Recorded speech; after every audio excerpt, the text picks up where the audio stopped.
Hi everybody, we're doing a holiday on the buses VHS fan commentary today. Just gone from the BBFC title card there into this really bizarro thorny MI logo thing. I don't know if it'd be on many versions of it. Would be interesting if people can leave in the comments there if this was on like a DVD or a TV version or anything. It just said Nat Cohen presents for Anglia EMI Film Distribution Limited. Presents a Hammer production. And this is one version as well of this film where I think there's two edits of this film. I think there's one part where she might be topless. I don't know if that's Holiday on the Buses or a different one. But what's always kind of funny about these films though as well, because sorry for sipping my coffee. And that's the guy out of Empire Strikes Back, I think. But yeah, that's one thing as well though, that that's the one thing that's always kind of fascinating about these films is that like when you grow up with them, and these used to be on TV all the time, well, still on quite a lot actually on British TV, but yeah, when you grow up with these films and you just think, yeah, it's on the buses and all that kind of stuff, when you're a kid you don't really, you just take things as for what they are, whether, good, bad and different in a lot of ways. But when you watch them as a kid, when you watch them as an adult, they take on a completely different meaning, and like I said, I put it on all these commentaries, but how it's kind of meta and fashionable nowadays to sort of deconstruct things or slags. Oh no, there you go. Boobs. I think that might be the I was going to say it, but even that's one thing as well. Because I'm pretty sure, well, 100% certain that scene was always cut out on TV. But it's a bit like in Carry On England. There's a scene in that where they've got topless women in it, and I always feel like I've imagined it. Like, sometimes I used to have the DVD and have, sometimes like borrow my dad's VHS of it and be like. And there's like topless women on the piece, like, oh yeah, I used to see like it on TV and stuff like that. And like that version, I'm so used to seeing it on TV, and then all of a sudden it's like, oh, boobs. But that's another thing though as well, like talking about the BBFC title card at the start. But I kind of love how the certificates are kind of meaningless in a lot of ways, because, like, obviously, once you get into your 15 and 18 certificates and things like that, and like R in America, and I don't know, I think it might be, I think it's like 16A in Sweden or something like that. Sometimes you'll see these European DVDs and things. But once you start getting into the higher certificates, yeah, fair enough. You're not going to just see, Texas Chainsaw Massacre on mainstream TV first thing in the morning. Although that said, I've just watched Die Hard this morning on Die Hard 1 and 2 on Sky Movies, and it's even had this icicle scene in Die Hard 2, and it's like, I guess you could put a parental lock on there, but that's a channel that was just being broadcast. It wasn't normal TV, like what I always consider, like, the first 4 or 5 channels are still the ones that, even though I don't really watch a great deal of TV, it's always the ones that I think of as, the main channels. And even like, say, Sky 1 and things like that, I never imagined Sky 1 would have, a horror film on first thing in the morning and things like that. But yeah, sort of getting off topic, but yeah, in the sense that, well, not really. I always hear they're just there queuing up at the job centre. Another great comedy film where it's in a job centre, of course, Superman 3. it's in good company.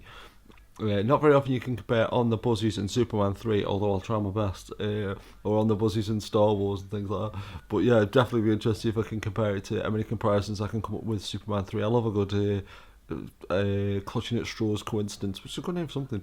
But yeah, when you watch these films, like say when they very first come out, or obviously I think I was 2 when this film came out, but just generally, like, like say, God knows how many times I've seen this film.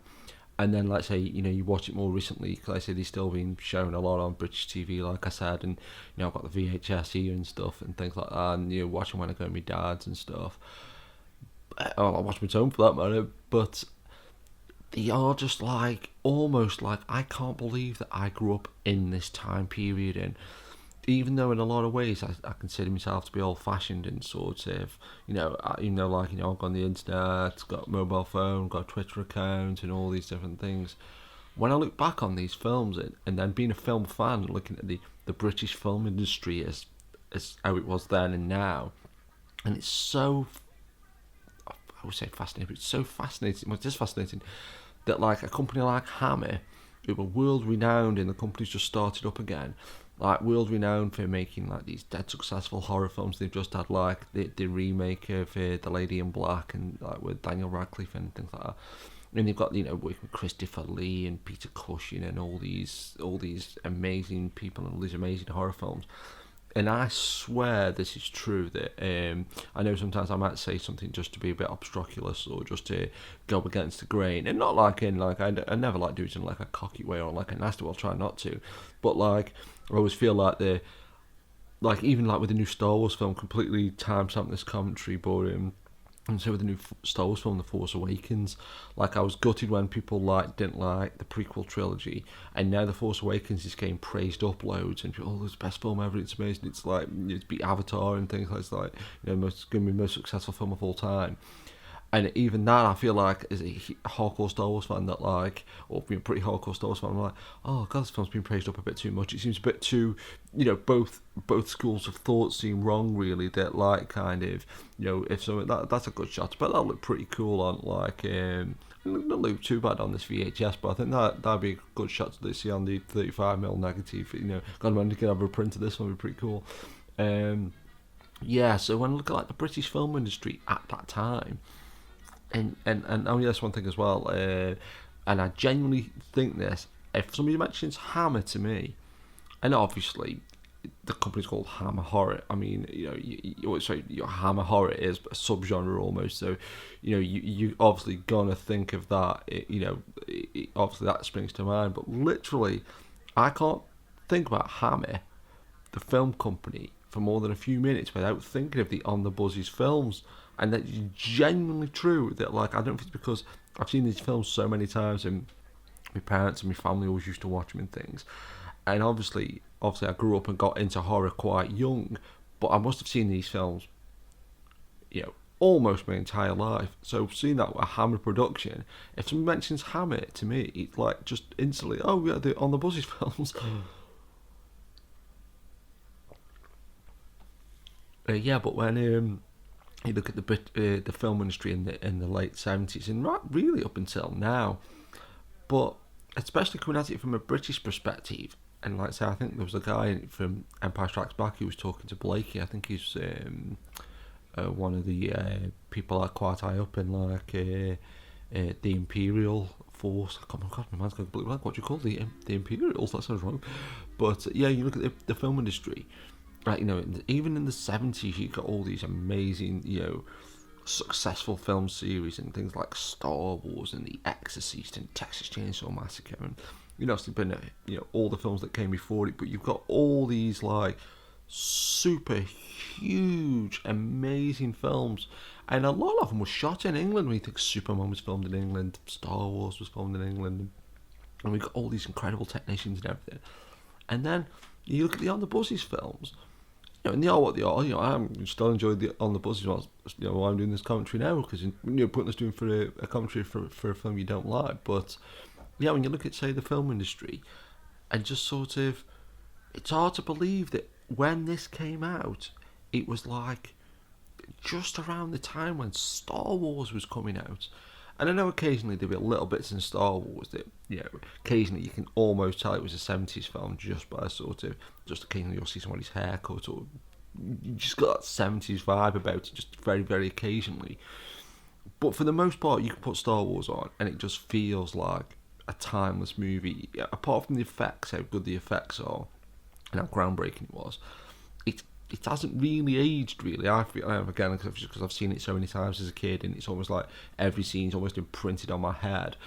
And it's like a film like this, that because I've seen it so many times, that obviously you can watch it and it feels like a 70s film, it looks like a 70s film. But at the same time, because I've seen it so many times and it's so ingrained in British culture, that I don't really sort of think much of it. But then if you do sort of just take one step back, oh no, this is nothing though as well. Like there, they just basically could have murdered Blakey there. This is one real thing there.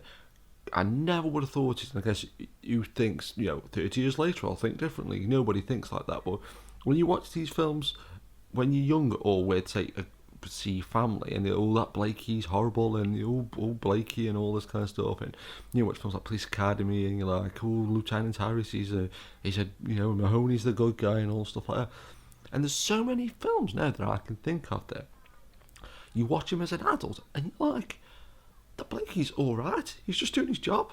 It's like, you got Stan and Jack, they were like total dicks, like, they just always like not, I know it wrong, most people are like that when they work, and I probably, it's like the Office Space method and things like that, just not giving a fuck, which is again, a kind of another reference to Superman, it's the same plot, Superman 3 and Office Space got the same plot, or kind of, but like, they're always like flirting with women, and, they're skiving off work and things like that, and basically, Blakey's just, sometimes you might, sort of go off on one and kind of things like that. Well, that's not an insane scene. Everybody just copying Blakey. But yeah, so it's like one of those things where, just even the characterizations in the film there, it's like really is a thing that I never saw coming in a million years, that like things that I grew up with. Because I always thought my generation was like, my generation. I always thought that, like, do you find nurses attractive? I'll get into that later, as it were. No pun intended.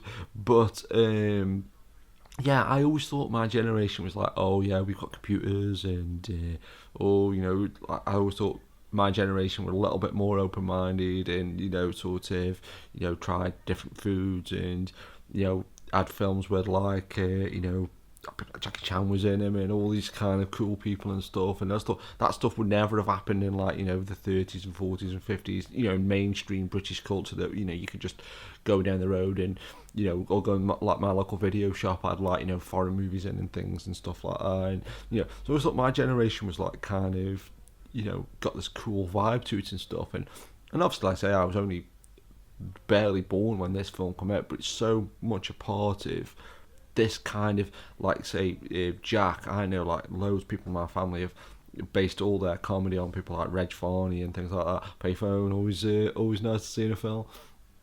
But yeah, that, like, so I always had this opinion of, like, my generation, or the films, the media that I grew up with, that it should always be relevant, and it would always sort of be cool, or you wouldn't look at films from, like, say, obviously films been made since 1895, but I think unless you're a real hardcore film fan, most people don't watch films from like the 20s and stuff, but I think films from the 40s, the 50s, the 60s are still in quite mainstream sort of areas. You'll see them on TV, or they'll show clips on different things and things like that. But sometimes you'll see a clip from a film from the 30s and 40s, or a lot of people will, and especially, like I say, nowadays, where everybody thinks they're an amazing film critic and got this amazing film knowledge and stuff like that.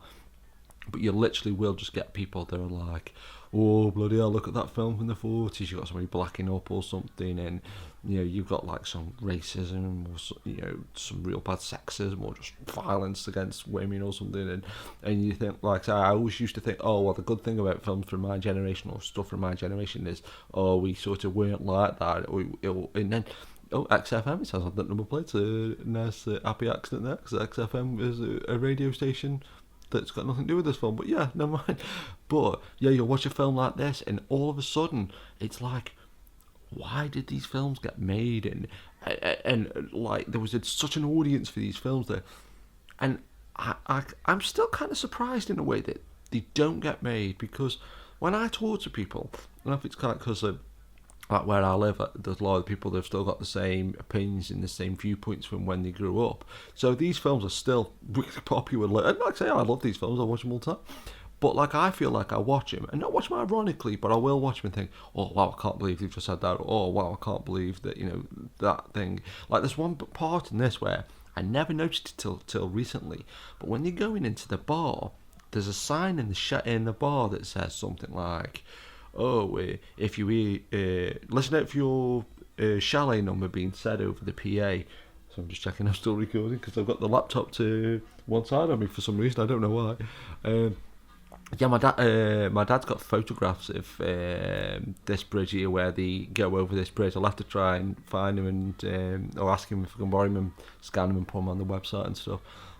But Yeah, there's a sign in the bar that says something like, I'll look out for it when it comes on, but it says something along the lines of, listen out for your chalet number. Chalet, that's a weird word. Listen out for your room number, and if your baby's crying, we'll let you know.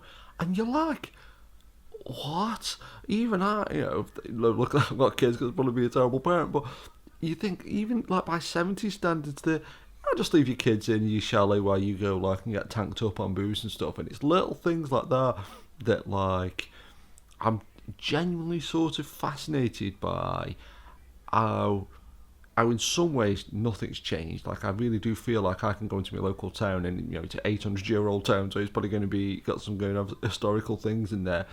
But I feel like I can walk down the road and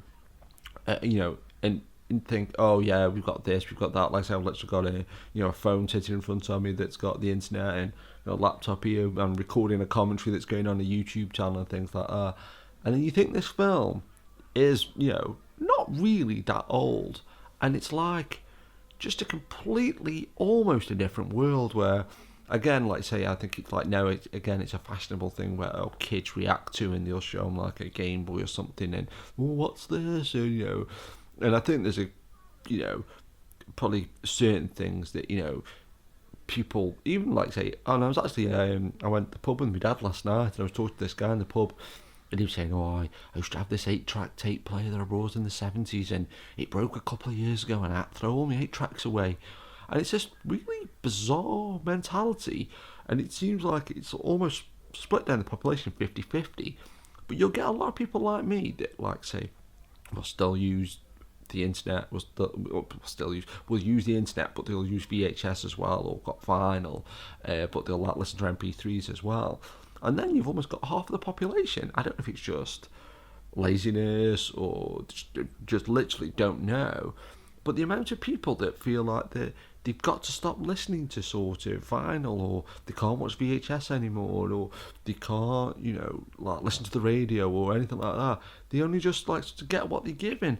And even though I'm not the most technological of guys, and I've ordered about 3 things off the internet in my entire life, but even I said to this guy, I said, it's a shame really you got rid of all your 8 tracks, because, excuse me, I didn't check, but I said to him, and I'm pretty much sure I'd be right, that if you did go on eBay and typed in 8-track cassettes, there'd probably be 8-track cassette players, I should say. There'd probably loads, and not even that expensive. And I do think it's a real shame that, like, I'd be interested if I could read the headline then on that Daily Mirror. It's funny though, because that's another thing though. Excuse me, I'm surprised newspapers are still going, but when you look at that newspaper, it's like it hasn't really changed. And then as well, it just looks like a proper antique, although that looked like a proper newspaper. Do you ever find that's one thing as well, looking at this film as an adult, but like people like Olive, and I know Luke's aren't the be all end all, man or woman, but I do find fascinating that, like, and no wonder people have got such mental body issues in sort of and problems psychologically, because as a kid I was never really, obviously nobody wants the thought of being considered ugly or anything like that, but I was just average really. I had glasses and stuff, so I had the mick taken out on me for glasses and things like that. But for the most part I was just just dead plain, really ordinary, nothing particular one way or the other. But when you look at, say, films like this, and again, you only know this from an adult perspective, but Reg Varney, who plays Jack, was something like 50 when he made this. But I just always assumed that he was about like 30. So like now when you watch it and you can tell he's like 50, even though it doesn't bother me now and it makes no odds to me. Or when like Ralph Macchio was like about 25 in The Karate Kid, and you look at it now and you just think, you can see that, like, like if you're a kid and you've got spots and you're worried about, like, you can play, you think, why ain't like The Karate Kid got spots? And it's like, well, he ain't got spots because he's like nearly 30. Do you ever find? And so with this, like, I never, because when you're a kid and people go, oh, into Olive ugly, and you kind of just, go with the flow and you go, oh yeah, she kind of is. But then you look at it now, she's just a good look, she's pretty good looking, and that's what's really messed up, is that and I'm not like blaming the actress, but in the sense that, like, women could watch this and look at that and think, well, I look a bit like Olive, and I've got that body type or that complexion like Luke, and really make themselves to be made to feel ugly. And all I say, I wouldn't necessarily change this film or change history, how history's been perceived, but I am really, truly astounded at how many people, for better or worse, like people who think like they're God's gift and think they're like these dead suave amazing people, and they aren't. Or when it's dead sunny outside and you'll see people with big beer guts walking down through town, and you're like, how can you walk around with no top on? Are you insane? And then you'll see, and it's again, not being sexist, I don't think, but I think a lot more women really conscious. Well, that's them said. I think a lot of men are too. I think it's a big misconception that men aren't bothered about what they look like, I think that, but I think women definitely get a rougher ride in the sense that I've seen loads of women get slagged off who are on TV or in magazines for being quote unquote fat or ugly, and you're like, these people are crazy if they genuinely think that. And it is that thing as well where, say, when you think about years ago, it is amazing that people did look as good as they did years ago, when even though I don't smoke, I wouldn't ban smoking in public places, and I don't mind people who have a drink, and I eat complete terrible food, but I've never been say really conscious of my looks, and say I don't like going sunbathing. I don't really, I don't really do any of the things where thankfully people need to see me with not many clothes on. So I'm kind of really lucky in that regard that I say, touch wood kind of thing, that say I eat a lot of junk food, but I don't really ever put on weight and stuff like that. So I'm really lucky in that regard. But when we talk about say looking at things, almost looking at through a looking glass, or sort of looking backwards in time. But when you think years ago, and I say I was part of this generation of people that did used to smoke and drink a lot, people that did used to have lard and dripping on the food. There's a woman's bottom. It's amazing really that these people were that presentable. There's that woman that Jack and Stan and Jack keep trying to follow around, and she, really, and say Ollie's pretty good, and and you just think, and even that guy there who's the guy from Steptoe and Son. I mean, when you think he was about 137 years old when he made this, and the smoking and drinking culture and all this kind of stuff. I don't know if he did smoke and drink. I'm just assuming because from the UK and stuff. But it is amazing, really, that that people in this just don't look like that they've worked in a blast furnace or something. Did you ever find?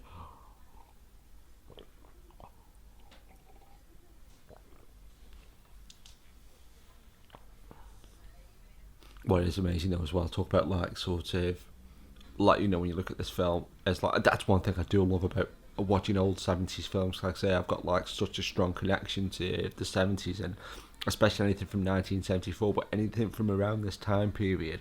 I love just looking at the shops and the cars and just thinking again, that it's kind of not like that anymore. It's just almost like looking through a portal into another universe or something.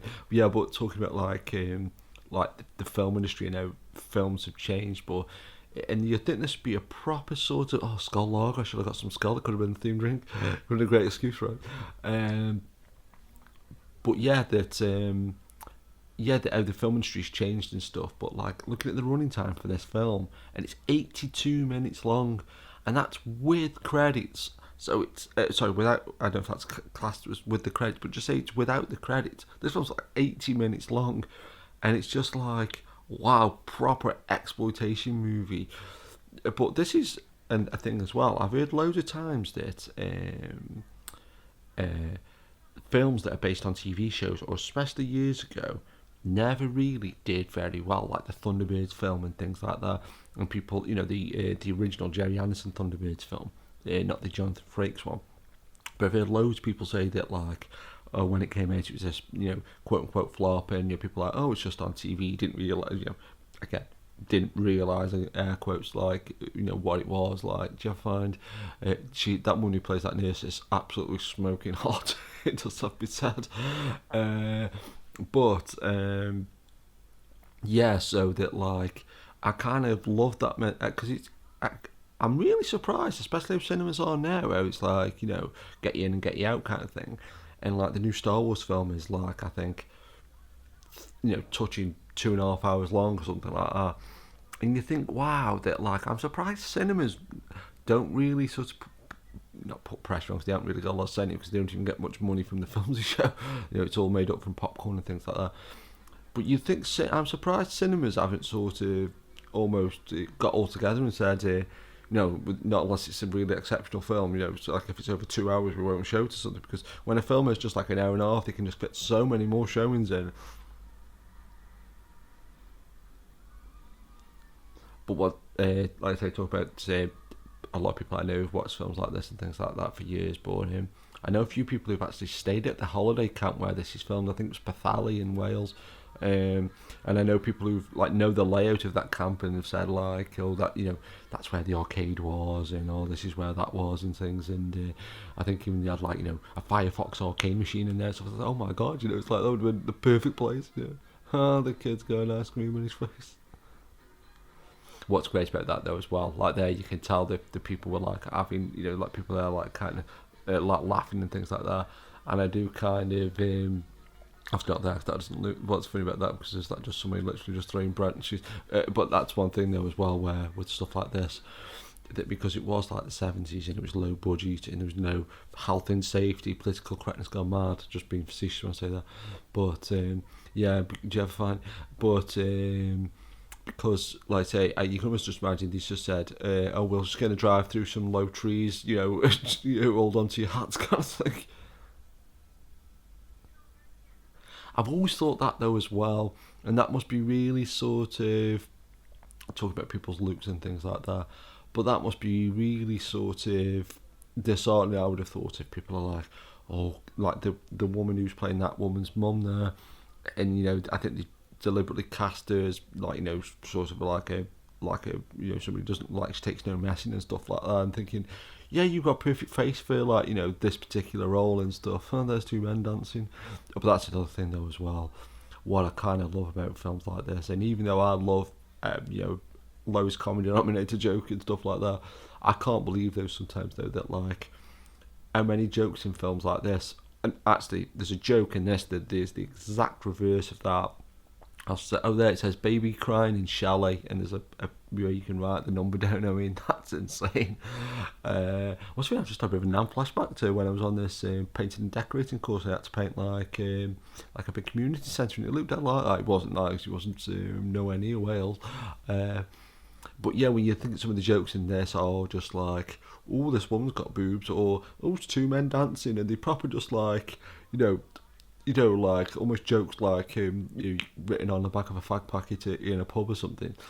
But yeah, there's a joke in this that I really do think it's up there with like some jokes in Airplane or some Bill Hicks, Richard Pryor jokes, things like that. But and there was a joke in a film called Ridiculous Six that's come out recently on Netflix, and I think because there's a lot of films where I think people wouldn't perceive them to be particularly that funny, but there's, like I said, there's a couple of jokes in Ridiculous Six that are amazing. A baseball joke and a couple of jokes that Terry Crews does, and there's 2 or 3 jokes littered throughout the film that are really funny. But there's a joke in this that whoever come up with it is absolute genius. It's one of those jokes that like the script is building up to this, but they keep ruining the chalet, like Olive and all their clothes that were muddy from the bridge scene all fell on the floor, so they had to clean the carpet, and then the kid writes on the walls and things like that. But there's one scene where they accidentally blow the toilet up, which in and of itself is a great scene. I always remember Carl Pilkington saying it always makes him laugh, and it is one of them scenes where you think, oh, I should know better, but seeing the toilet explode is pretty funny. But after that scene, they don't want to get kicked out of the chalet or have to pay, for the damage they've done. So they go and steal a toilet from, like, some warehouse, which I don't even know what that means. But they go steal a toilet. But the great part of the joke is, and it's one of those jokes that I really do feel that, like I say, proper, might just been circumstance, they just stumbled on this joke. And it obviously needs a lot of the build-up for the payoff. But so they're stealing this toilet and they get disturbed stealing it, so they hide it in these bushes. And that guy on, I think is it Bill Maynard, I think that guy. But the guy on the right there who just saluted. I think did he salute to his wife? That's quite funny. The dancers do. But yeah, he's walking back from the pub to his chalet, and he says, he's been caught short, so he has to go in these bushes for a pee. And the toilet that Jack and Stan, Stan and Jack, it seems weird, it's just Stan and Jack and Stan. Anyway, the toilet that they've hidden is in the bushes, and he's like, oh, this is incredible, this place thinks of everything. And it's just one of them jokes that's like, I don't think you can, like, not one of them jokes you can just say in the pub, it's this brilliant joke, and you've got to say all this backstory. Yeah, and it's like, it's more of a visual joke, but it's just such a great joke that, like, can you imagine just going for a pee in some bushes and then that being an actual toilet there? It's just like, oh my god, that's brilliant.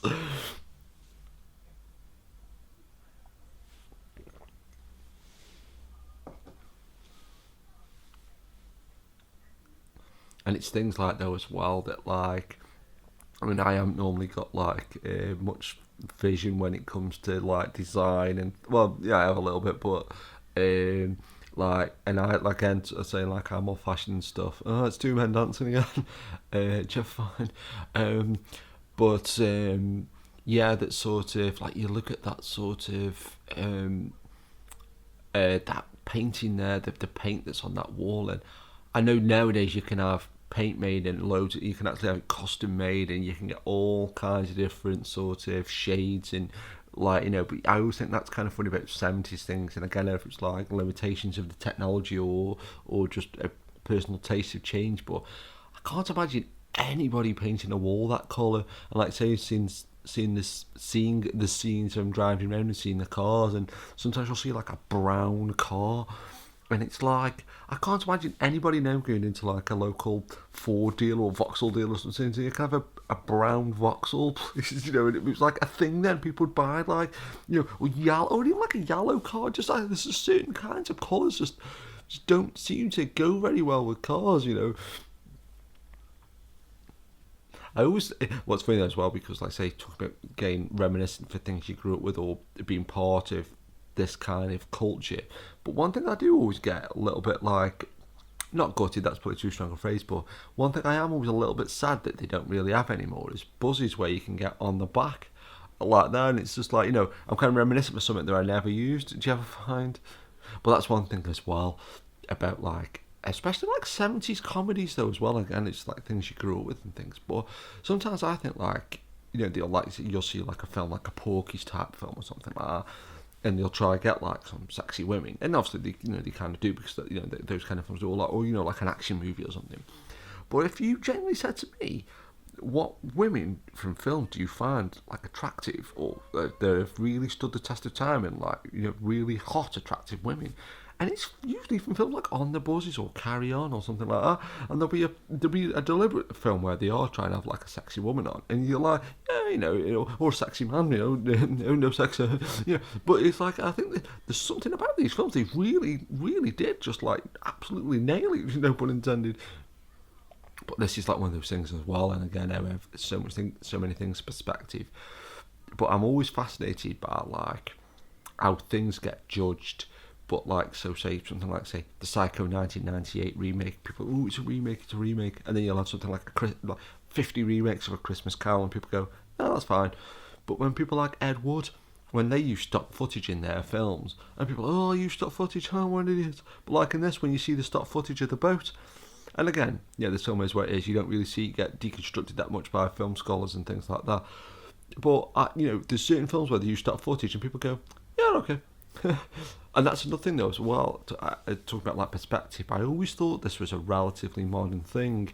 It's got the British Rail logo on that, but people being sick in movies, and because usually, and a lot of things don't really bother me anymore, not like nowhere near a tickled stomach as they used to be, it's not even a phrase, but yeah, like years ago, anything like this would have really made me feel ill, kind of thing. But like I am sort of surprised, because now it seems like in a lot of modern stuff you'll see somebody being sick or somebody talking about horrible things, but like it's I don't know if I was writing a film, and not unless it was a really specific, somebody had to be sick for some reason, I don't know if I could ever see where someone who's being sick. It just seems like a sort of really counterintuitive thing to do. And like I say, it must work because, like I say, I've watched this film a million times. So, but like in the sense that, yeah, again, watch a film, you're entertained. Let's watch somebody throw it up for 10 minutes. But this is another thing as well. Like watching this is like an adult and stuff. But I mean, how crazy is this? Like, you know, like, oh, I'm just here with my girlfriend. I've had to leave because I've got like seasick. Okay, I'll just go in there and have sex with your girlfriend. It's like, okay. That's actually kind of a good recreation of that. I mean, you think it's probably just done by the cameraman moving around and like somebody throwing a bucket of water in his face. But that's another thing though as well, when you stuff you only figure out as like an adult. But apparently when they're filming rain scenes in films, they have to have rain that is loads harder than normal, else it doesn't show up on film. And once you know that, you kind of feel really sorry for the actors that they're just getting proper drenched. And it's like what about... that's nothing though as well. I must have said this on films like this, but like that kid just fired that cat gun in that donkey's ear. And not unless the song was put on afterwards, which I'm pretty sure it wasn't. Arcade Machines, a light gun arcade machine. What's that game called? Spooky Shooter. We do try and find that on the old net. But yeah, what's that say? Omega Man. There's Omega Man at the. I never noticed that before. There's a notice it said Omega Man or Omega Man. It'd be interesting to try to find out what year Omega Man came out or what year this came out. Yeah, but that's one thing about like films from anything earlier than like the 90s basically, or especially the 80s and going backwards. Excuse me. But anything with an animal in, it's always like, no. Yeah, you know, just like, you know, especially like horse falls and things like that. And that, you know, it's just thinking, oh, wow. I was watching Ridiculous 6 the other day and a horse fell in it, but it didn't look nowhere near as bad as like you watch an old 70s film where they just like trip them up and stuff.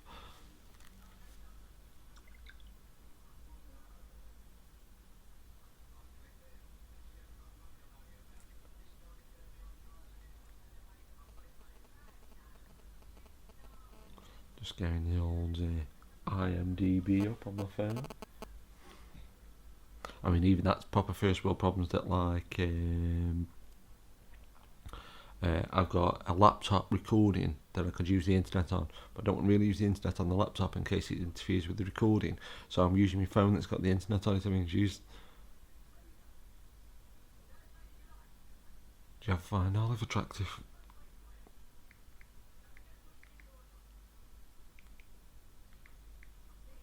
(1971) a Mega Man came out, so this must have been out by then. I think this is 1976, I think. Oh, 1973. Oh, Jesus. Well, that's what seemed crazy then. I'm saying I thought it was 1976. God knows where I got that from. Which makes that arcade machine even more impressive. But yeah, I'm saying that like I'm sort of nostalgic for all this stuff in this film. I wasn't even born. And Star Wars hadn't even come out, so I take it all back. I don't know why we're in 1976 from. That's really weird. Well, what I'm thinking of, I know the On the Buses movie, not the On the Buses, sorry, the Are You Being Served movie came out in 1977, and I do always think that's one thing about the. I actually want to do a commentary on the Are You Being Served movie because, I mean, that is just an incredible, like, sort of, like, existing in its own world kind of film because, like, say with this, I feel like, you know, it is what it is, and it, you know, it's a little bit convoluted in the sense that, like, oh, they've got the sack from the bus company, and Stan and Jack and Blakey and everybody, they're all working at the same holiday camp, so it's a little bit contrived, but for some reason it always feels quite natural. I know if it's just because I never used to watch the Are You Being Served movie as a kid, or you know, it wasn't really as, you know, up there as like the films that I watched a lot. But when you watch the Are You Being Served movie and you think that came out the exact same year as Star Wars, and it's barely a film, and I don't mean that in terms of the acting and, you know, the way it's, you know, the actual technique of the film, but it's just like, it really feels like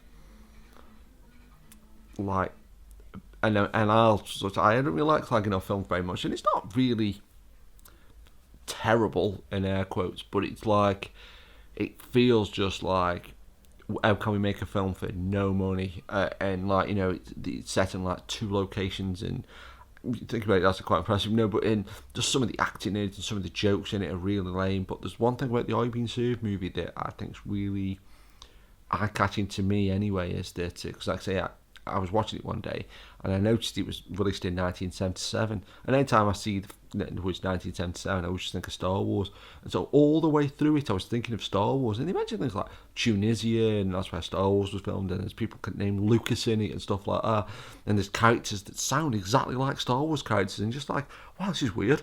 Well, I'm doing an I Being Served commentary just for that reason, just spot all the Star Wars references in it in my crazy coincidence searching mind that I've got. And this is always one of those films though, as well, where, like say, when you watch it as like a kid and you don't really think much of it, but like say, like this kid, God, what a little bastard, that like, yeah, I'll just, but that's another thing. And I probably did do it as a kid, and I did some pretty stupid things as a kid. But this is one thing it seems like a lot of kids do at some point, and I don't think I ever did. It was just completely destroy a room. I did a lot of stupid things as a kid, like I fell over and out of stitches, and I scalded myself by accident, and I got lost and things like that. But yeah, I think it's one of the few stupid mistakes I never did. And this is always like a funny thing though as well, that like when like old people being a bit rude, and it's like, oh god, and then not till you get like, I'm only 40 myself, or 41, but Bruce Kempton, right? But yeah, that when you're a kid, you never think of like anybody over the age of like 20, doing rude things. Then you go an adult and you're like, yeah, old people do it too, so oh god. And that's like another funny thing about like British comedy, and again, because I'm always consider myself to be more of a fan of American comedy, but one really, again, quote unquote, weird thing that British comedies do is they really talk to the characters really strangely, like how, like in loads of episodes of On the Buses, or Sorry with Ronnie Corbett's a good example, where they're always like got these really bizarro relationships with, like, the parents are always like, oh no, you can't have a girlfriend if you've got a girlfriend. It's like, oh, what, I mean, yeah. And this really sort of mad mix of like this, like really sort of these dark sort of, not really dark, but like, well, it's occasionally, but just every so often you're like, well, that's a bit strange for like a comedy film, just the way certain phrasing, or just certain, like the way certain people talk to other people, and like, it's like.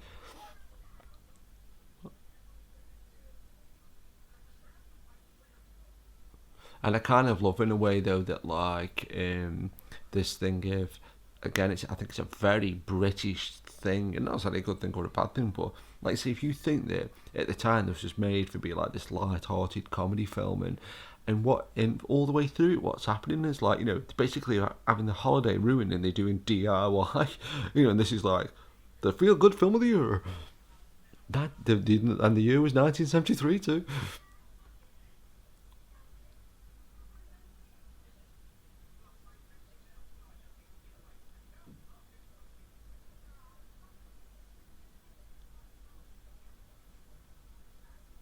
But Reg Varney, though, as well, like saying, I know to unless Luke's on everything, Reg Varney used the first cash print machine in the UK, fun fact. But like Reg Varney, like say, when you think he's 52, I mean, geez, like say I'm 41, and sometimes I think, bloody hell, I look like an absolute crap. Like, God, if I look like that when I'm 52, bloody hell.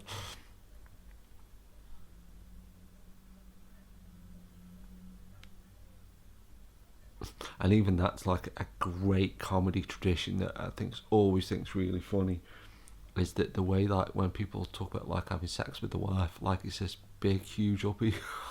They're like, oh no, I'm not. Like, are you mad? Like, and there's certain jokes though as well that I've got to admit that if like any kind of comedy that I do, like on the site or just generally, I think there is certain jokes though you can't help but just think, oh, that's the classic joke of like, people mishearing something, of like, then people in the cabin next door or chalet next door, and they're just like, oh my god, these sex maniacs. And they're not even, they're just joking about like in the toilet or something like that.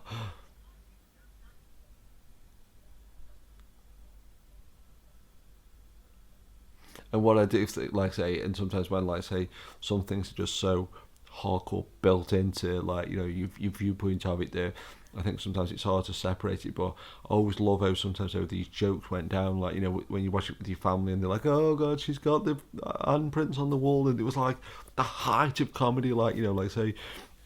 Like saying, and to be fair, like say, sometimes probably my taste in comedy might not be that great, but I'd say, actually, that said, that's one thing I do think I've got a pretty good eye for. That, like, I will, like I said before, I'll laugh at, like, say, a really stupid joke, like, something just like a dick or a fart joke, can't I? But one thing, like you say, growing up, I always thought my taste in comedy got better. I think sometimes, I think, like, I sometimes think I've got stupid hair, or or sometimes I feel like they're, like I sometimes think, God, I haven't changed in 40 years. But one thing I think my taste in comedy is constantly evolved and upgraded. That like when the comedians I think when I grew up with, like things like this or Carry On, and like say some of these films, they can be like say Can't You Convenient to one of my favourite films of all time, full stop. Regardless of year it was made, country it was made in, style it was, and everything like that. So I'm not saying that these films aren't without merit. And like I say, the toilet and the buses joke, it's up there with the what did we have for chicken? What did we have for tea joke? An airplane, fish or chicken? Oh yeah, I remember now, lasagna. I mean, it's up there to me with that kind of comedy. But I really do feel that like once you get a taste for this, I tell you what, this is. I've gone past porn. But I really do feel like my taste in comedy is absolutely soared. Like in terms of like, I was really lucky.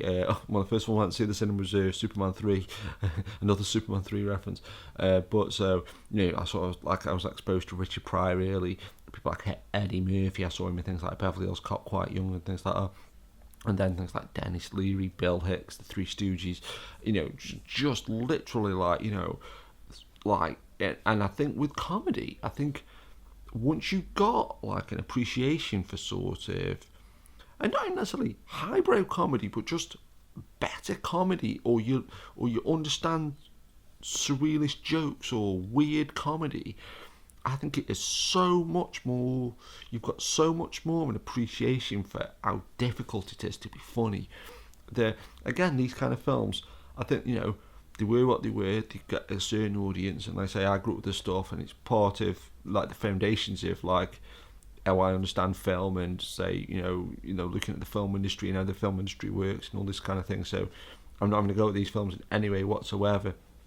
And like I say, part of my heritage is the stuff like this. But do you ever find Olive bending over attractive? No, but that like in the sense that like. Like I say, I think if you can, I've literally shown people like Richard Pryor or Bill Hicks, and they're like, "What's this rubbish?" Oh, put like, put a bit of Open All Hours on or something like that. And like I say, as much as I like those kind of comedy, I don't never call myself apart from say the On the Buses films and say the Carry On films, I would never call myself a fan of like Only Fools and Horses or Jim Davidson or that kind of comedy. But I think if you sort of get above, and again, I'm doing air quotes, if you go above that kind of comedy, and once you start going into people like Richard Pryor, this kind of comedy seems so basic and so of its time, because there's so much Richard Pryor stuff that I can watch now, and apart from say, just occasionally, might be wearing like a shirt with a huge collar on it or something, which doesn't really happen that much. But sometimes when you're watching older comedy, you will be reminded that it's old comedy by everybody smoking in a room or something, or something like that. But at the amount of times I found myself saying, "This reminds me of Richard Pryor joke. This reminds me of Richard Pryor joke. This reminds me of Richard Pryor joke," and it's literally any subject you can think of, whether it's like sport, boxing, relationships, drinking, animals, the weather, anything. I'm like, oh wow, this reminds me of Richard Pryor, this reminds me of Richard Pryor, this reminds me of Richard Pryor, and then reading his autobiography and this really complex character. To be fair, a lot of people into comedy I've got complex backstories and lives, interesting life stories and things like that. But when you watch something like this, and then say something like Superman 3. that as much as I like this film, and if it's on TV, I nearly always watch it. I'm just going past the toilet exploding scene, which is like the which is, like, say, to be fair, making me laugh even now all these years later. 42 years later, in fact, maths. Suddenly, actually, it's 42 years, 1973 to 2016. I could get the old calendar on the old smartphone up. Calculator. Get the calendar up. 20. Oh, whoops. Calculator with a delete on. 2016 minus 1973 equals 43. 43 years old. But when you watch a film like this, and even say you can compare it to something like Superman 3, they did the comparisons between the two, and where obviously Superman 3 is where it is, just a comic book movie and stuff. No disrespect, and again, comic books. I mean, comics. You say, oh, just a comic book movie, but when I think of Superman 3 and just the level of comedy in there, and the level of like story in there, and the fact that, like I say earlier on, that it was basically 50% of the Office Space movie is basically the plot of Superman 3, and you've got, like I say, Richard Pryor in there, and Robert Vaughn, and amazing acting in there. Christopher Reeve is amazing in it and stuff, and the level of makeup in there and stuff like that when he's evil Superman, and the acting is when he's evil Superman compared to when he's Clark Kent and Superman, and all this kind of stuff and things like that. And then you watch something like this, and it's like people doing DIY for 80 minutes. And that's, like I say, it's always a fascinating thing that, like, there's the baby crying in chalet thing just behind him, the Castelli house, it says behind him. I wonder if that's the some kind of branding or something. I always think as well, though, again, you could say this about any kind of culture that you grew up in or were surrounded by, but so many of the people in this film just remind me of, like, my parents or aunties and uncles and things like that, or cousins and things. And it's like, say, when I grew up, like, a lot of the stuff, a lot of the people still think, act, talk, walk, dress the same. So it's kind of like, wow, I'd love to know how these films play in other countries. And I don't mean literally, what they've got, how they got released, which I kind of do think that in a way. But if something like this film was on an American channel, and I know, like I say, it's kind of quote unquote old now, so anything old, people are, oh, it's old and it's stupid or whatever. And I don't think like that, but I think a lot of people do that, like, sort of thing. If I think a lot of people, like, I think a lot of 20-year-olds would watch this and just be like, what the hell's going on, like, kind of thing. But, like, just even in terms of, like, say, somebody my age, like an American who was my age, or like a Japanese guy or whatever, or woman, that, like, watching this would just be like, what the hell is this, like, kind of thing. Although that said, I mean, this is always classic, I was up at 3 a.m. story, but I was up at 3 a.m. yesterday and just flicking through the Sky channels. And like I say, talking about earlier on, like, the main, once you get past the first 10 channels, and you start getting up into, like there isn't this many channels on Sky, but once you start getting into, like, the 700s and things like that, I think there's like 500 channels on Sky, but they're in different categories. So, like, the first 100 channels are like entertainment, then the next 200 are like music or something, the 300s are like movies, and then the 400s are like sports. But they get up to a certain number and then stop and then just jump to 500. But I think there's like 500, 600 channels or something like that. But when I was getting to, like, the 700s and stuff, you get into, like, these really kind of random channels, but, like, a few of them have like low budget, like, action films on, low budget martial arts films, and, like, from, like, India and Asia and all these kind of cool places and stuff. And some of them, though, were, like, really, like, proper, like, and it was great in this day and age of everything, like, being, like, dead sanitized and sort of HD widescreen, and there's nothing wrong with that, so that's cool. But everything feels like that now. It was great to see films that were in 4:3, dead speckly, grindosy type things, and it is that thing of, and again, like, I see things like that all the time, but I just love the thought of somebody just flicking up through the channels on Sky. Most people probably don't, but just the odd 2 or 3 people that do, and you're just like, what is this, like, kind of thing? What is this?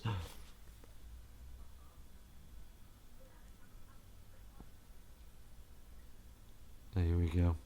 Oh, what a great joke.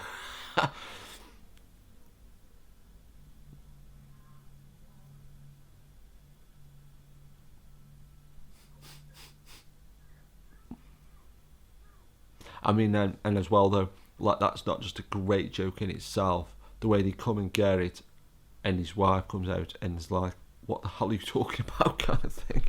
Be interesting if that was Bill Maynard. I'm sure it was.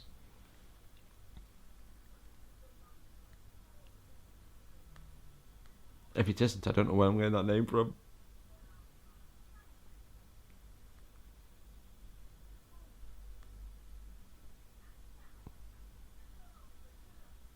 Arthur Mullard, as he says, not Bill Maynard. Who the hell's Bill Maynard?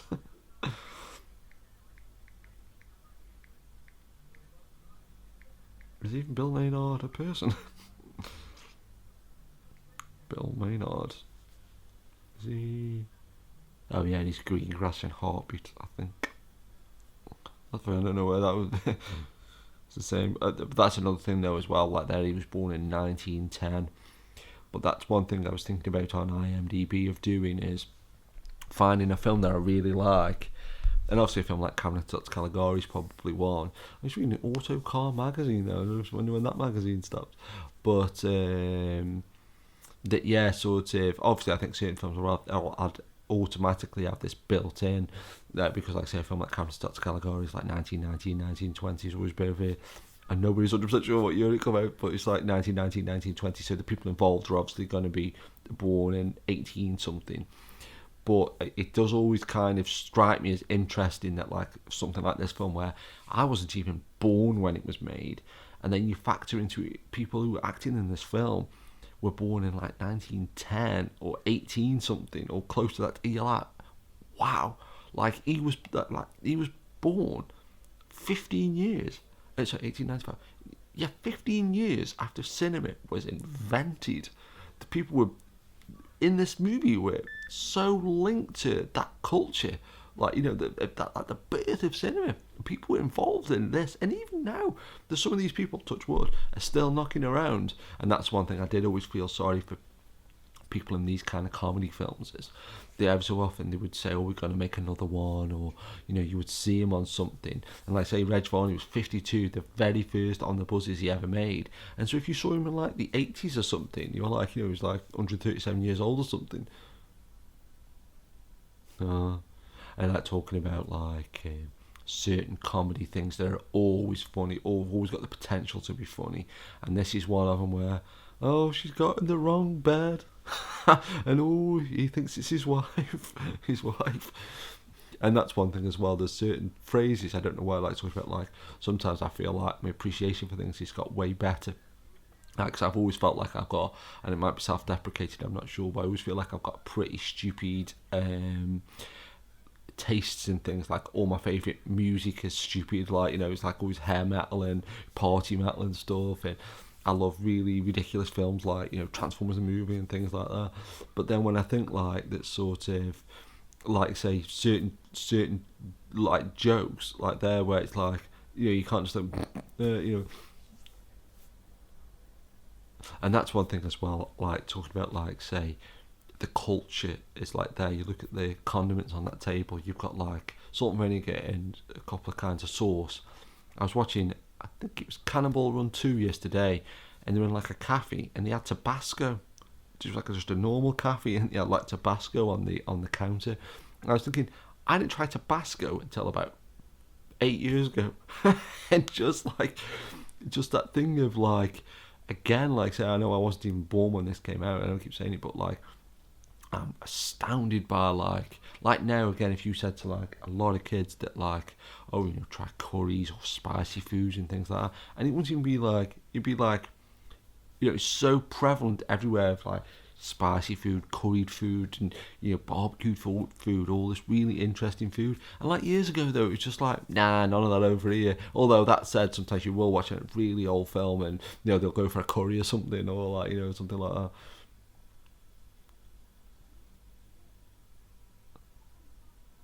Can't believe that we've only got, people got only 20. Can't believe we've got 20 minutes to go. And even that's so brilliant though, because like say as a kid you don't really think much of it, but like she's like, okay, we're just all these guys, like and it's like, and like, well, the guys are just as bad, but just in the sense that it's like you can use these things like, wow, are you?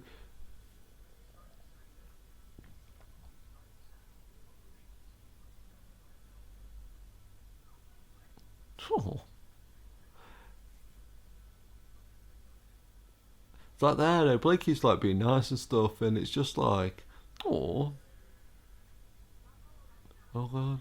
But this is always a thing about like when I'm saying about watching these films for like animal stuff that you're like, oh god, no, they're gonna throw a dog off a roof or something or whatever. But like, obviously there's a bit of generalisation, but like, and then like like they're like, oh, it's a foreigner, they've got to look at my crazy accent, and but like, I mean, look at that look at Land of the Free. He's smoking indoors and somebody's using a payphone. That's one thing as well. Talking about like how do these films play to a younger or a foreign audience, and probably the answer is they don't, because people probably don't watch them. But I'd love to kind of be able to see this through the perspective of say, if say you were say 20 or something, and do people watch films like this? And probably that and it's not a massive generalisation to say, but the people that do, quote unquote, like do they watch these things? Oh well, people smoking indoors, or do they just not even think of it as like even like a thing? Oh god, he's trying to get drunk.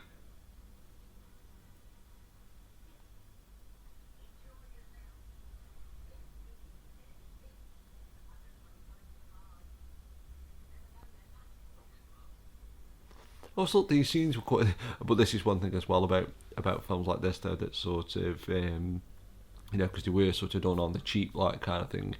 That like they probably they literally just did film it in a Pontins, and I wouldn't be surprised if all the people in that scenes were just people, like they weren't like extras or anything. But that's another thing though as well, and I've got to say that like I don't think it's being biased, but like if you see a cheap film now, don't get me wrong, there's still great films now. There's great low budget films, there's great high budget films, and like really in the big scheme of things, if you literally cherry pick and every film genre, every country that makes films, every country that makes computer games, every country that makes music, every country that makes TV.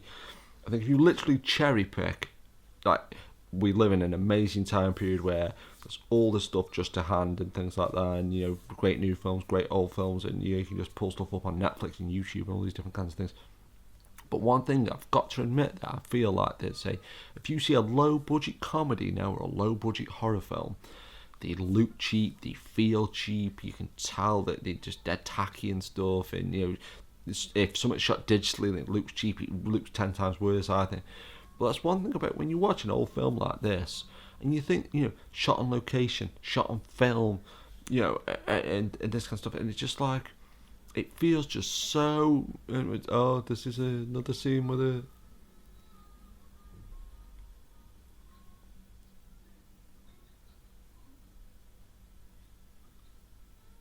I thought that this is a scene where I think a dog comes in or a dog gets. But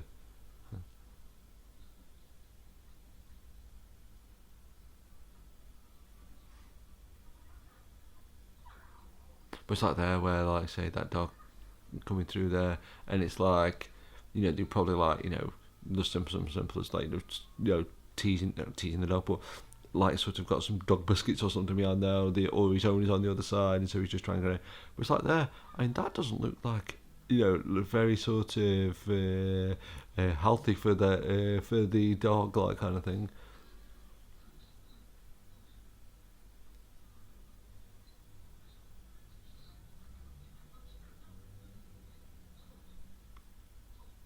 But this is always one of them scenes. I always felt like got like a lot of laughs. Like if you watch it with like your parents, and it was like, oh, he's stuck. I'm getting a lot of beeps. Is it?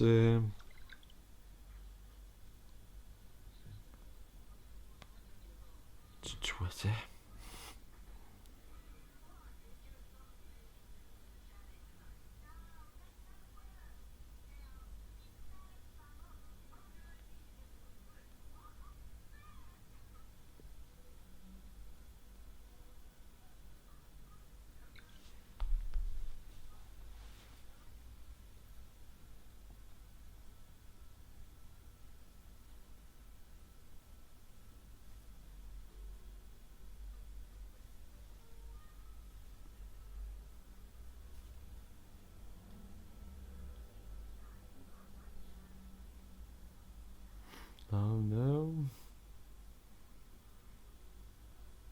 I've got one of them beige rotary phones.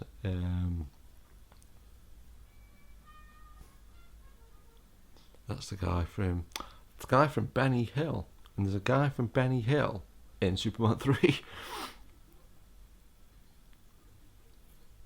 Do you ever find women getting ready for bed attractive?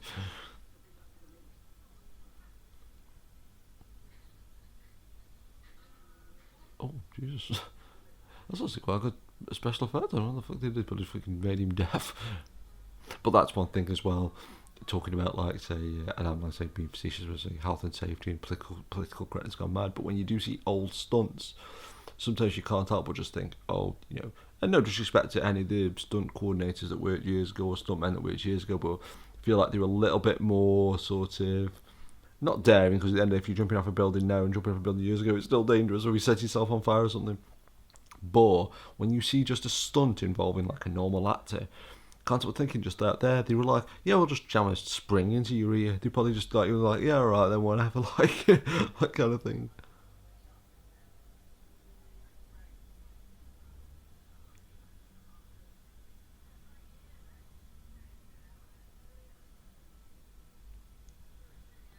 But that's one phrase though, when he just said bird then. I was thinking down with the volume up very high, I don't want the sound to sort of bleed over onto the thing, but that's one phrase, I can't believe people still use it. And to be fair, you don't really that much, and but I have heard more than one person recently refer to a woman as a bird.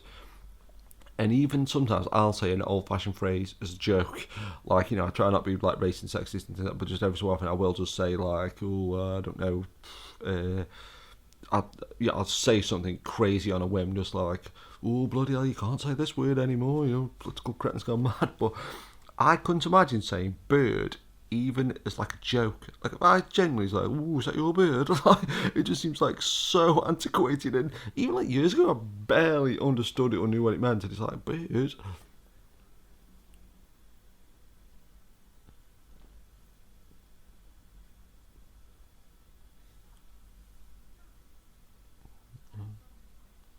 Oh no.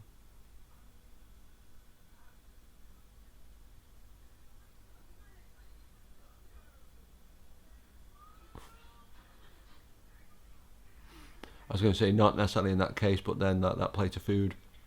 I always feel like that sometimes, especially when you're really hungry, you'll see like some food in like a film and they're like, oh, it's really nice. Oh, my cat's meowing. Mm-hmm. Oh no. Oh, it's a metaphor. It's chopping meat.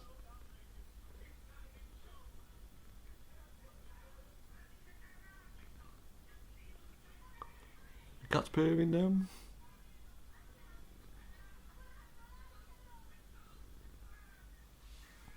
And if I get the mic a bit closer, if you can hear it.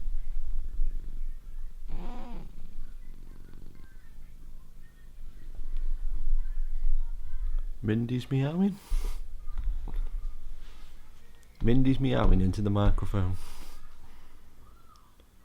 That's a joke as well. I can feel like you've seen a lot of late, early 70s British comedy films. People being dipped in a vat of food. Well, this in oh my god, the eggs. But it's like there though, it's like, I guess it's almost like a bit of it, like almost like you could say it's a bit of a homage or tribute to like the Three Stooges or Looney Tunes or something like that.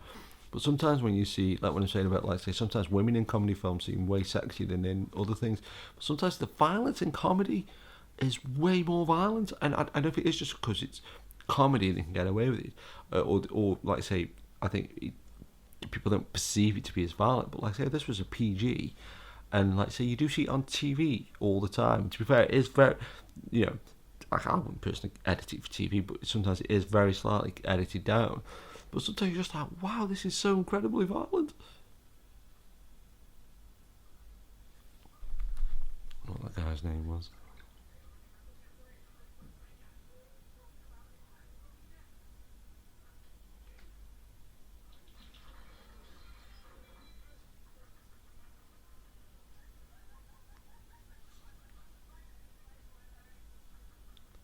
Yeah, I bet that guy isn't foreign, being about his English. Yeah, that Yeah, he was that guy from Empire Strikes Back. Michael Sheed. Oh, Luigi. Luigi. I'm gonna laugh. Oh, he's actually Italian. Oh my god, that's nuts. I did not think he was actually Italian. I can't go if he's called Luigi. That's insane. But this is like what I'm saying though. That like I always think it's kind of really funny that like, oh god, it's all kicking off again. 1982 was the last thing he was in. Franco de Rosa. But yeah, in the sense that like 30 minutes, we're going to do it twice. Yeah, but that's the thing about say sometimes that like say about if I was writing this, and I guess at that time period, I guess you probably might do. But if I was writing now a film where there's an Italian character in it, I don't know if I could consciously write one where someone's named Luigi. It might just be a common name in Italy. I don't know. I guess it's like using the word Dave or Frank in this country.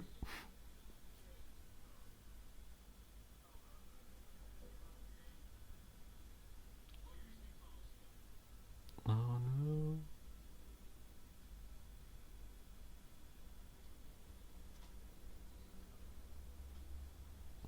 Did you ever find?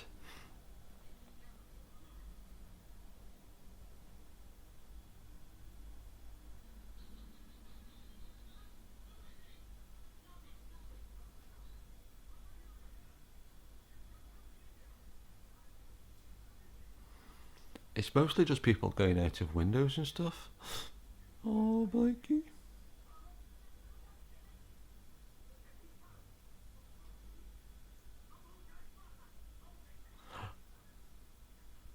Oh, no one. I mean, what's funny about this one though, it's like the classic, it's almost like the using the classic comedy trope handbook. It's like, it's the wrong guy. But then again, though, that's the thing, though, sort of thing in some ways that, like, these comedy things, why they knock around forever is because it's genuinely a good idea. They had a good idea.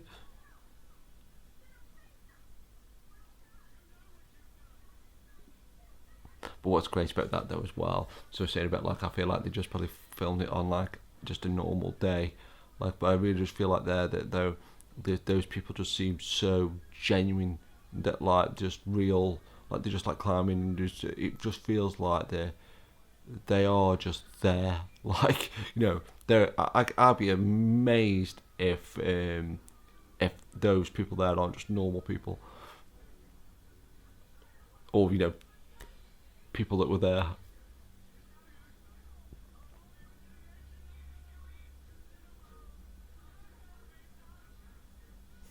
I always think must be quite funny though there that if like say if you were there with like your parents or whatever, and you had no control over like sort of where you got taken and things like that. But if you were there when this was filmed and like you were like, yeah, I'm in on the buses film.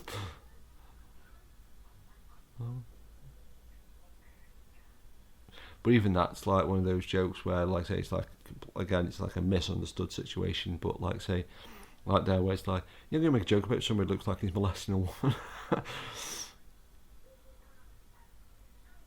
Oh, it's a sex maniac.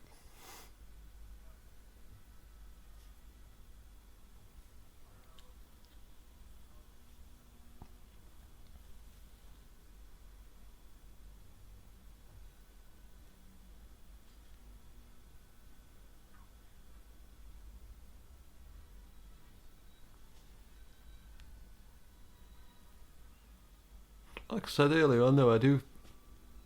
It's like a really interesting sort of perspective when you look at it. That like that Blakey, he kind of hasn't done nothing wrong, and it's like, it's just like, oh, like it's like no. This is a great little joke here where she lifts her glasses up for putting makeup on. That's funny. That's a really good visual joke. No pun intended.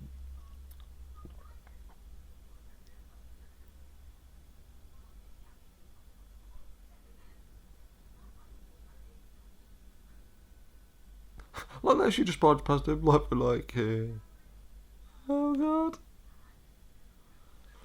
I mean, how old was that guy? He must be.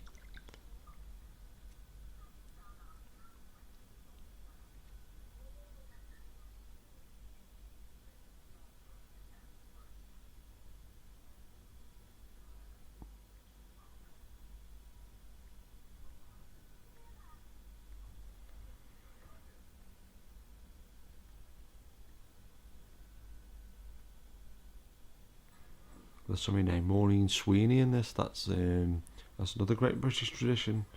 I mean, the Sweeney. The hell's that guy's name?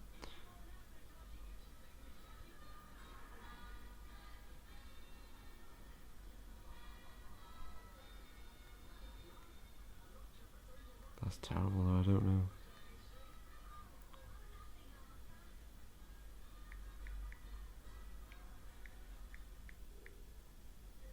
Wilfred Bramble. Wilfred Bramble. Wilfred. 1912 till 1985, 72.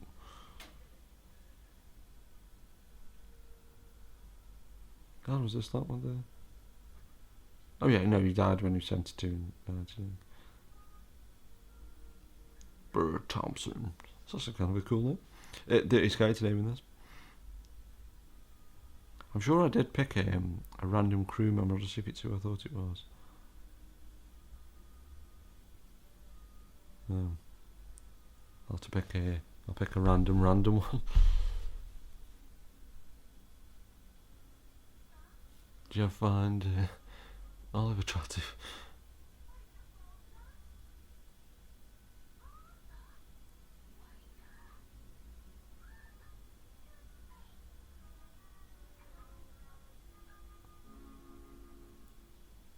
Oh, there's a brown mini. That's the most 70s British thing I've ever seen.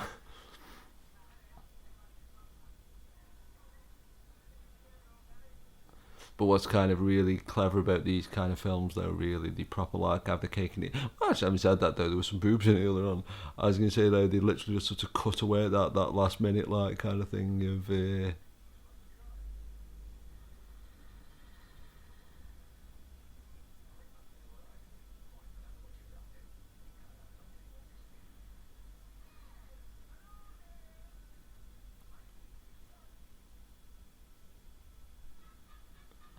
Look. Well, it's funny though because I've been going on these mad tangents that like, has the scene been on where I know I'm asking this question too. Has the scene been on where the bus gets stuck on the beach? God, I really must have been paying attention.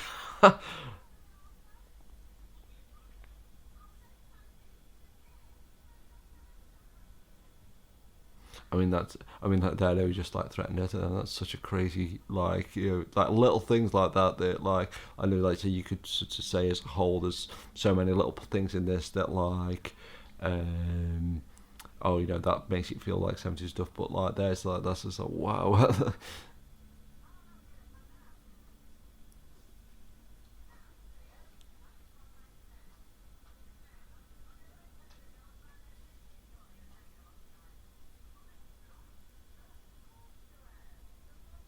Oh no, it hasn't been on. Yeah, I was going to say that. Well, that's interesting though, because I thought those scenes of him going back, like the family, I thought that was quite near the end. So I'm trying to think.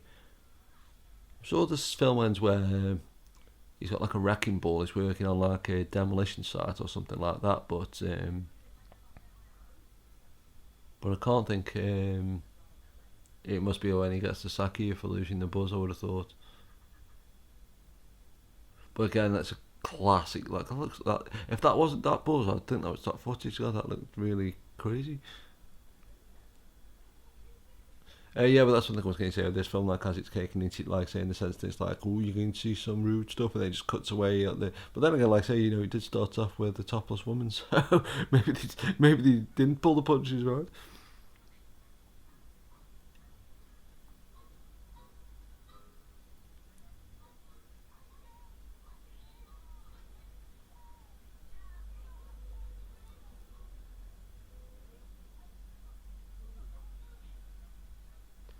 But I quite like though just how functional these films are. That like I feel like now you even like say with comedies and like say watching like Ridiculous Six the other day, and this Dean Samley photography, the guy who did like Dances with Wolves and all these amazing films, and it looks incredible, these moving cameras and everything, and just how sort of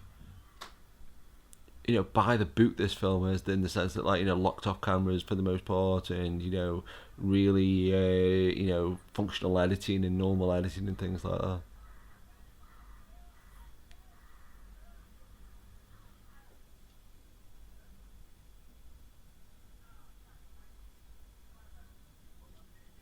Do you find women pushing buzzes attractive?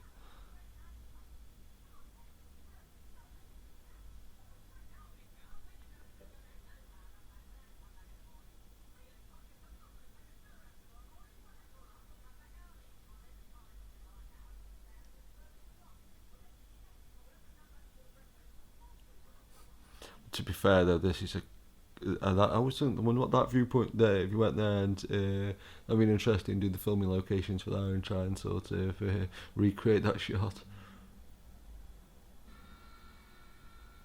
But even that's quite funny in a lot of ways though. That like, let's take the bus out where you can take it 100 yards from the holiday camp. But yeah, this is a great sort of as it does look like as if it's a few hours later. Of the,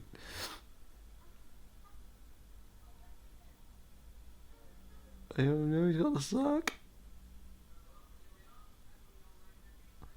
Well, that's funny though as well. Things like job centres though, that like if you ever have to go in a job centre now, and like there, just how times have completely changed in the sense that they're all in the same place.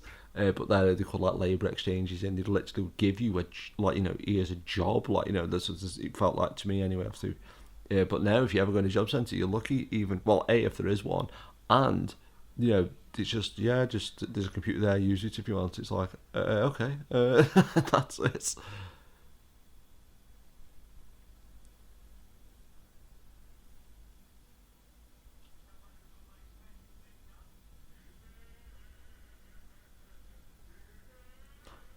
Uh, but I love that though as well. Like again, like I say, you watch this as a kid and you just completely sort of go, yeah, they give him a job working, knocking down buildings. Like you don't need no specialist training or anything. Mrs. Hudson. That's weird. Did that person's name got no first name? Choreographer. Look at this, is all the grainy as well. Oh my god, the MPAA number is 843. Oh, that's crazy. It's not even. It's in triple digits. Jeez, how old is this film?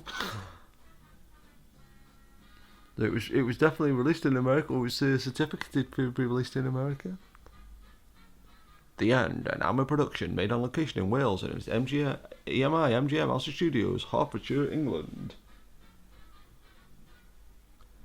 On the Buses will return.